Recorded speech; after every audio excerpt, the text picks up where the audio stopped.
Okay, so in this next segment of the course, we are going to describe tagging problems. Tagging problems are of fundamental importance in natural language processing, and we will look at hidden Markov models, which are a widely applied type of model for this class of problem. So I'll first describe the tagging problem, and I'll give a couple of key examples from natural language processing of tagging problems. We'll then describe a very important paradigm for thinking about supervised learning problems. This is the paradigm of generative models or the noisy channel model. It's a widely applied methodology for developing methods for supervised learning, and we'll see it applied again and again in this course. Finally, I'll describe hidden Markov model taggers, which are one instance of generative models. We'll give basic definitions, we'll describe parameter estimation methods, and we'll describe the Viterbi algorithm, which is an algorithm of great importance in hidden Markov models. So this slide shows a tagging problem called part-of-speech tagging, which is a very important problem in natural language processing and is actually one of the very earliest problems considered in statistical or machine learning approaches to NLP. Statistical models for this problem go back to the late 1980s. So the problem is as follows. As input to the model, we have some sentence, some sequence of words. And as output, we have a tag sequence. What I mean by that is that in this output from the model, each word is now given an associated tag. So profits, for example, has the tag N, which if we look at the key stands for noun. Sword has the tag V, which from the key means a verb. At is a preposition, that's a P, and so on and so on. So the task is to take a sentence as input and to word by word assign a part of speech to each word in that input. So why is this in any sense a challenging problem? Well, it turns out that ambiguity is going to play a crucial role in this problem, as it does in many other problems in natural language processing. So let's look through the words in this sentence. If we take profits, for example, it's certainly a noun in this context, but profits can, of course, also be a verb in English. So if I say the company profits from its endeavors, profits is a verb in that context. Let's look for some others. Topping is a verb in this particular sentence, but it can also be a noun. If I say, for example, the topping on the cake. Forecasts is a noun in this sentence, but it can also be a verb. Quarter is a noun, but it has a much less frequent usage where it can also be a verb. Results is a noun, it can also be a verb, and so on and so on. So as a rough estimate, you might find that words in English, on average, can take 2 or 3 possible parts of speech. And this isn't only true of English, it's true in many other languages, probably most languages in addition to English.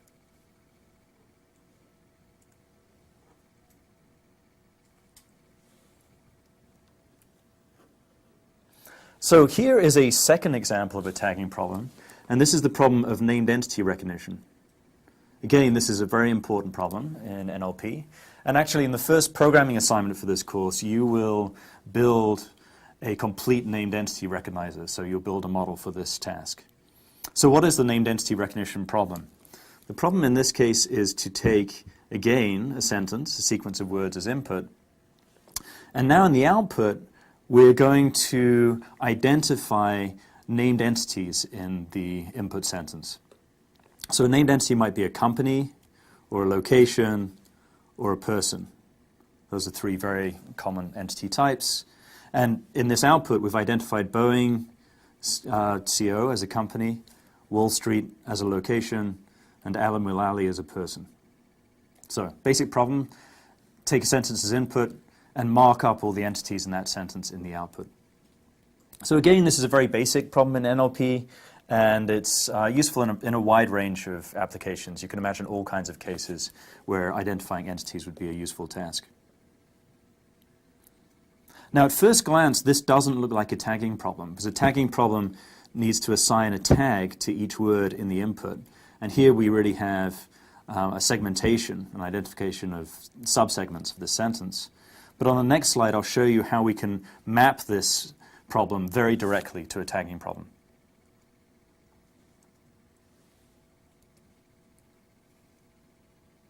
So how does this work? What I've basically shown you here is the same example again, but where I've represented the segmentation I showed you on the previous slide as a word-by-word tag. So we have various tags. NA stands for something that is not part of an entity. So if you notice, we've tagged every word in the sentence in turn, and several of these words are NAs. They're not part of an entity. And then for the company entity type, I have tags corresponding to the start of a company and the continuation of a company. So if we look at Boeing CO here, we've tagged Boeing as the start of a company and CC as the continuation of a company. And similarly, we have Wall Street, which is a location. Wall is the start of a location. Street is the continuation. And Mill Alley, the same thing happens again. So what I've basically shown you here is that we can take the named entity recognition problem and map it directly to a tagging problem where we're going to tag each word in turn in the input sequence.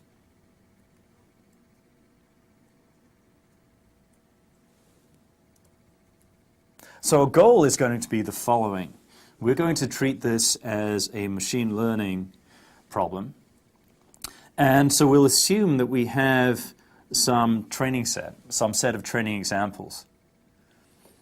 And so this is actually a set of sentences taken from one very commonly used resource called the Wall Street Journal Tree Bank. And here we actually have close to 40,000 training sentences, where each training sentence consists of a full input sentence together with the underlying part of speech tags. And these training examples have actually been annotated by hand. So human annotators have gone through and sentence by sentence marked these kind of annotations. So that's a quite laborious job, but it does have the benefit that we have a readily available set of training examples for this problem. So the Wall Street Journal Tree Bank was a very early example of a corpus of this form, and now there are many, many other corpora across many languages and many different genres. So given this training set, our problem is going to be the following. We want to learn a function or algorithm that will take a new sentence as input and map that sentence to a tag sequence. So we're going to treat this whole problem as a supervised learning problem.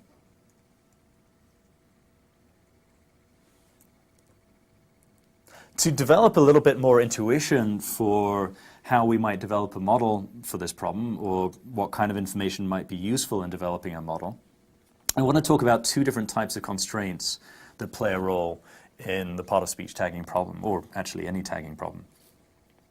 So, and I'll call these different types of constraints local versus contextual.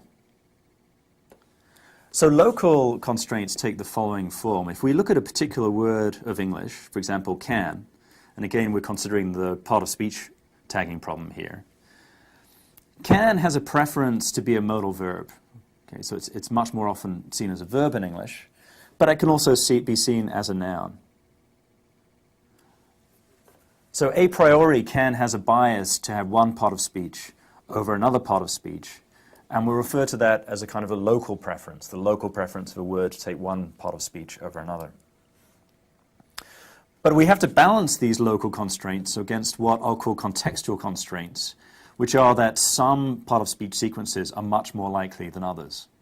So as one example, a noun is much more likely than a verb to follow a determiner.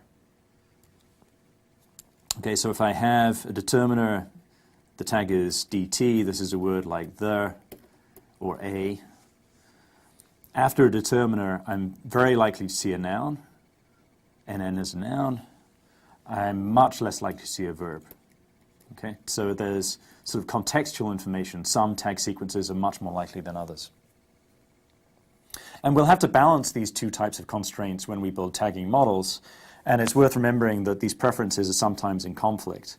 So if I take this sentence here, the trash can is in the garage, and if I consider this word can, then can has a local preference to be a modal verb, but it's clearly a noun in this particular context. And that's because the surrounding words, the surrounding syntactic structure dictate that this really has to be a noun in this context. So two sources of constraints, local versus contextual, and we'll see that we can build a model which actually balances these two types of constraints.